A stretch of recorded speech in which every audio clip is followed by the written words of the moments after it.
I've been with Border Patrol long enough to know the desert doesn't forgive mistakes. People think it's empty out here. Nothing but sand, mesquite, and heat that presses down on you like a hand over your mouth. But the desert is full. Full of tracks that vanish by noon. Full of radios that cut out when you need them most. Full of things that don't make sense, even after years on the line. This happened during my 7th year. Night shift. Sector west of the checkpoint. A stretch of land we jokingly called the blank mile because it didn't line up right on any of our maps. Satellite images glitched there sometimes. Static, blur, missing data. Supervisors brushed it off. Old equipment, bad overlays. I didn't joke about it. The call came in just after midnight. A sensor tripped. Motion, weight, heat signature, all at once. That usually meant a group. Could be migrants, could be smugglers. Either way, protocol said respond. I was alone that night. Backup was 20 minutes out. The moon was thin, barely a sliver. My headlights carved tunnels through the dark, illuminating dust that never seemed to settle. As I drove closer to the coordinates, the radio crackled. Not static, voices. Overlapping, whispered. I keyed the mic. "Dispatch, repeat last transmission." Nothing. The whispering continued, low and rhythmic, like someone praying under their breath. I shut the radio off. The sensor marker was near an old trail, one I'd never seen used, even during high traffic seasons. No footprints, no drag marks, just disturbed sand, as if something heavy had been placed there and then lifted straight up. I stepped out of the truck. The air felt wrong. Cold, but not like night cold. Like standing in shade that shouldn't exist. Then I saw the footprints. Bare feet. Too many of them. They didn't lead anywhere. They circled. Dozens of prints overlapping, worn into the sand as if people had been walking in place for a long time. I felt it then. That feeling you get when you realize you're not alone. But whatever's with you doesn't want to be seen yet.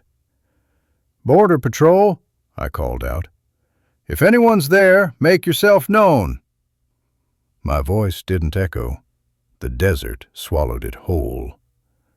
I followed the prints on foot, flashlight cutting through scrub and rock. The beam caught something white ahead. Fabric, I thought. A shirt caught on a bush. But as I got closer, I realized it wasn't fabric. It was bone. Not scattered, arranged. A rib cage leaned against a stone like someone had sat down and simply fallen apart.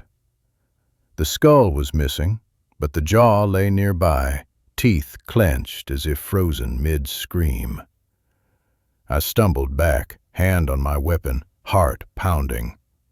I'd seen remains before. You work this job long enough, you do. But this was different. The bones were clean. No scavenger marks, no weathering. His voice came from everywhere, inside my head, inside my chest. "I'm federal law enforcement," I said, trying to keep my voice steady. "You need to step into the light."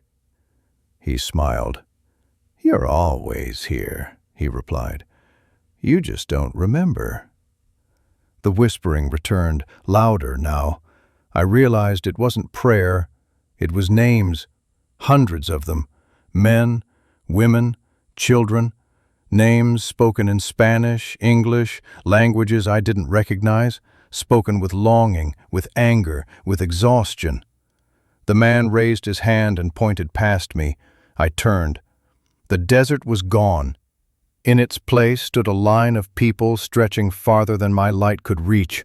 Some were skeletal, some were fresh, eyes wide with terror, mouths cracked from thirst. Children clutched at empty water bottles. Mothers held bundles that didn't move. All of them stared at me. "We walk," the man said behind me, "every night, the mile that doesn't exist. We walk until we forget why we started." I tried to move. My legs wouldn't respond. "They promised us home," he continued. "Work, safety, family. We believed them." The crowd began to move through me. Cold passed through my body like drowning in ice. I felt hands brush my arms, my chest, my face.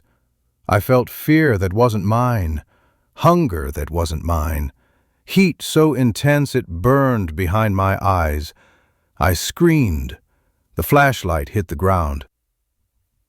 When I woke up, the sun was rising. My backup truck was parked beside mine. 2 agents stood over me, faces pale. "You okay, man?" one asked. "You were unresponsive." I sat up fast. "The bones," I said. "The people. The footprints." Nothing was there. No bones, no footprints, no trail, just empty desert. They chalked it up to heat stress, fatigue, dehydration. I filed my report, redacted half of it myself. But here's the thing. Since that night, my body cam glitches every time I patrol that sector. My radio whispers names if I leave it on too long. And sometimes, when I'm driving alone and the desert goes quiet, I see footprints forming beside my trunk. Bare feet, walking in place. And I swear, one of them matches my own.